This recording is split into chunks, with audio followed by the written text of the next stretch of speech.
നാട്ടിലായ സമയത്ത് സോസേജ് കറിയെ പറ്റി ഒരറിവും ഇല്ലായിരുന്നു കേട്ടോ. എൻ്റെ ആൾ മെസ്സിൽ ഫുഡ് കഴിക്കുന്ന സമയത്ത് ഏറ്റവും കൂടുതൽ കഴിച്ചിട്ടുള്ളത് സോസേജാണ്. അപ്പോൾ അതെ, ഞാനിവിടെ വന്നതിന് ശേഷം ഞാനും ഇതിന് അഡിക്റ്റായി.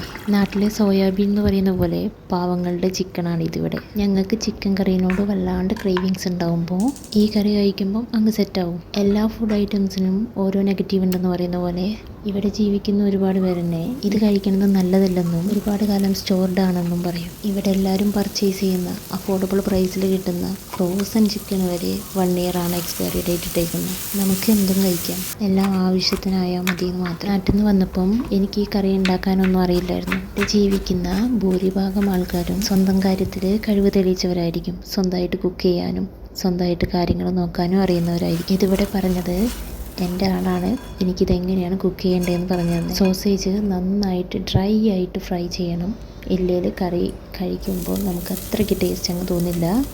ചിക്കൻ കറി പോലെ തന്നെയാണ് ഇതെന്തിലേക്കും പോകും, ചപ്പാത്തിയിലേക്കും നെയ്ച്ചോറിലേക്കും. ഞാൻ മുന്നേ ഇട്ടൊരു വീഡിയോയിൽ പുട്ടും സോസേജും കറി ഉണ്ടാക്കിയിരുന്നു. ഒന്ന് പരീക്ഷണം നടത്തിയതാണ്. പക്ഷേ പുട്ടിലേക്കും സോസേജ് കറി പോകും. ഞാൻ നാട്ടിലായ സമയത്ത് സോസേജ് കറി എന്തെന്ന് ആശ്ചര്യത്തോട് ചോദിച്ചേ അതേ ചോദ്യം ഇന്ന് നാട്ടിലുള്ളവർ എൻ്റെ വിശേഷം തിരക്കുമ്പോൾ ഇന്ന് എന്താടാ ഫുഡ് എന്ന് ചോദിക്കുമ്പോൾ സോസേജ് കറി എന്ന് പറയുമ്പോൾ അവർ മുഖത്തും അതേ ആശ്ചര്യം ഞാൻ കണ്ടു.